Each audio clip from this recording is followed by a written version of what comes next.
Hi, so in this video we're going to be computing this double integral right here. And the method that we're going to use is interchanging or reversing the order of integration. Okay, so let's first explain why this is needed. As it stands, this integral tells us to first integrate with respect to x and then integrate with respect to y. So let's talk about why that could cause some problems for us.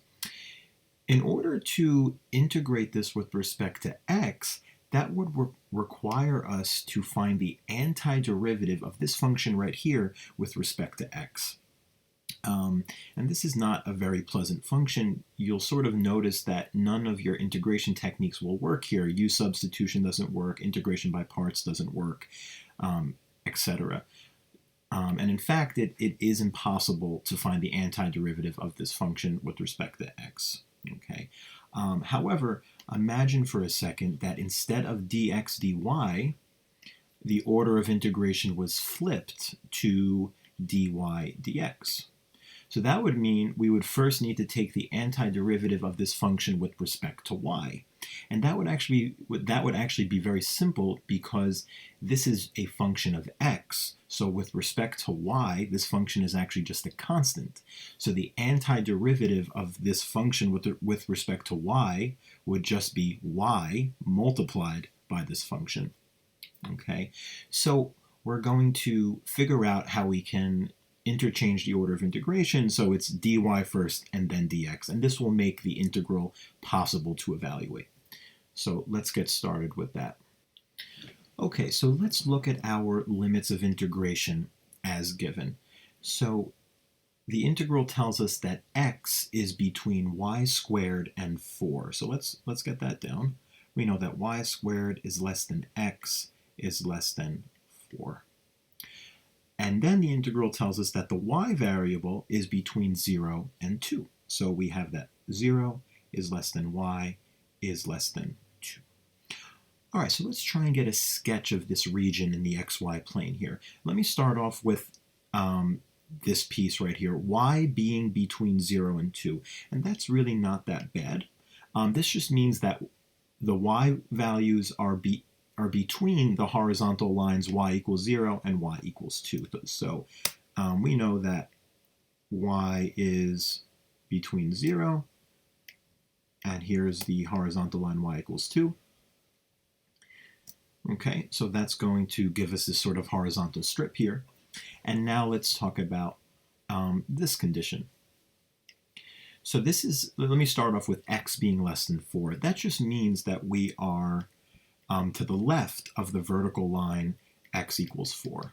So this is the vertical line x equals 4, and we know that we're to the left of it because it says we're less than 4. And now let's talk about y squared being less than x. At first, that's not very familiar, and I don't know exactly how to sketch that, so let's sort of do this off to the side here. So we have that y squared is less than x, and to make this look more familiar, we can actually take the square root of both sides of this inequality to give us that y is less than the square root of x. And this is a little easier to deal with because the graph of the square root of x is sort of a familiar function, and we're used to graphing that. So let's graph the square root of x function. That looks something like this. And then it tells us that y is less than this function. So that just means that we're underneath this curve, okay? But we're also above the x-axis. So we're sandwiched between the x-axis and this curve right here. So this is actually the region that the integral is describing, this shaded red region right here, okay?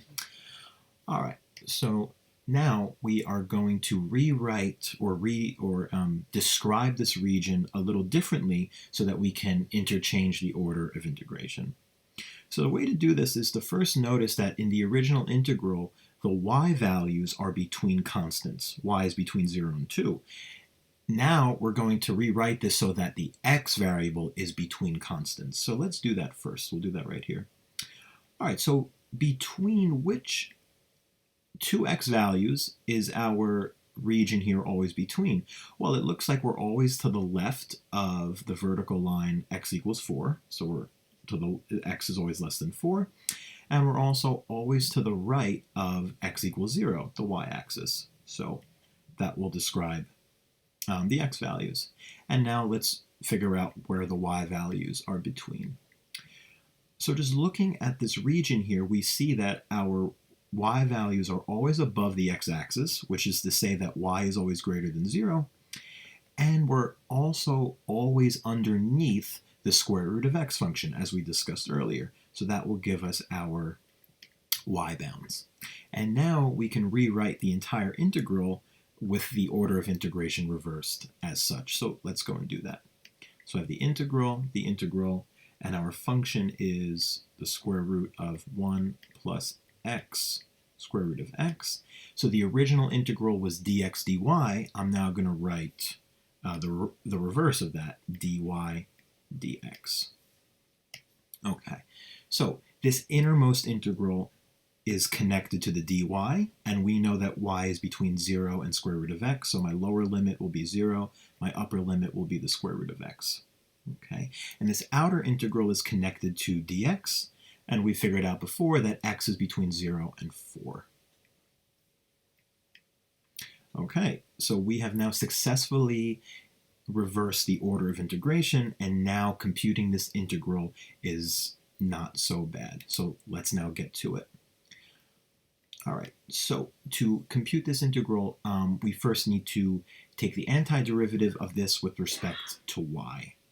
And as I said, that's very simple because this function is just a constant with respect to y. So let's go and do that. The integral from 0 to 4. And the antiderivative of this with respect to y is just going to be y multiplied by the square root of 1 plus x square root of x. And then we have to evaluate this from 0 to the square root of x, and then we still have this dx here at the end. Now, remember, we did integrate this with respect to y, so these limits of integration we plug in for y, not x, so be careful. All right, so let's now evaluate this. So we have the integral from 0 to 4. Now, this tells me that I plug in the square root of x wherever I see y, and then I subtract, plugging in 0 wherever I see y. But notice when you plug in 0 for y, the whole expression vanishes. So you just end up with plugging in the square root of x for y. So if I plug in the square root of x wherever I see a y, I get the square root of x times the square root of 1 plus x square root of x dx. Okay? And now what we were left with is just a very familiar single integral that one may see in Calculus 1. So often what we do in Calculus 1 whenever we see a bunch of square roots is to rewrite the square roots as fractional exponents. So just recall that the square root of x is the same as x to the 1/2. Okay? And let's also quickly talk about this highlighted piece right here, this x times square root of x. That's going to be x times x to the 1/2. And then using properties of exponents, that's x to the 3/2. Okay, so now I'm just going to rewrite the function inside of the integral, but converting all roots to fractional exponents. Okay, which is the typical thing you do when trying to evaluate integrals with square roots. So we have the integral from 0 to 4. The square root of x is going to turn into x to the 1/2. Now I'm going to have 1 plus x to the 3/2. And then since this whole thing was a square root, I'm just going to raise this parentheses to the 1/2 power, and then dx. All right, good. So in fact, the method of u substitution is going to work for us, and let's just quickly explain why. The piece inside the parentheses, if I make that equal to u, then du is going to be 3/2 times x raised to the 1/2 power dx, and look what I have outside of the parentheses, x to the 1/2 dx, which is very close to du. So that's good evidence that we should set u equal to what's in the parentheses. So let's go for it. So u is going to be 1 plus x to the 3/2, and then du, which will just be the derivative of this function right here, it's going to be 3/2 times x to the 1/2 dx. And let's look at what we have in our integral. I have an x to the 1/2 dx in my integral. So that means I should go to this equation and solve it for x to the 1/2 dx. Okay, so we're going to solve for x to the 1/2 dx. And that's just as simple as multiplying both sides by 2/3. So we're going to get 2/3 du is equal to x to the 1/2 dx. Very good. And now we also need to deal with our limits of integration since this is a definite integral. So we're going to use our u substitution to transform our limits of integration. So I'm going to plug in the lower limit of 0. So u of 0 is going to be 1 plus 0 to the 3/2. And this is just going to be 1. So our lower limit of 0 is now 1. And now let's figure out what this 4 turns into, just by plugging it into my u sub. U of 4 is going to be 1 plus 4 to the 3/2 power. And this is going to give us 9. Okay.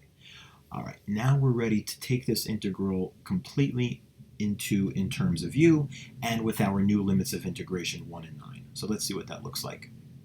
So this will equal the integral from 1 to 9 of 2/3 u to the 1/2 du. Okay, and this is a very common integral form here. This is set up to use the reverse power rule. Okay, so this is going to turn into 2/3 times u, and we add 1 to the power, so 1/2 plus 1 is 3/2, and then we also have to divide by 3/2, but just remember that dividing by 3/2 is the same as multiplying by 2/3. Okay, and we evaluate this from 1 to 9. Very good. Okay, so let's just clean this expression up a little bit. Let's multiply those fractions. This is going to give us 4/9 times u to the 3/2, evaluated from 1 to 9. Okay. All right, and now we can bring the 4/9 out front, and this tells us we're going to plug 9 in for u. So that'll give us 9 to the 3/2. And then we subtract, plugging 1 in for u, so minus 1 to the 3/2. Okay, so this will equal 4/9. Okay, 9 to the 3/2, that's the same as the square root of 9 and then cubed. So the square root of 9 is 3, and then 3 cubed is 27. And then, of course, 1 to the 3/2 is just going to be 1. So what we're left with is 4/9 times 26, and then you'll work this out, and you will in fact get that the final answer is 104 divided by 9.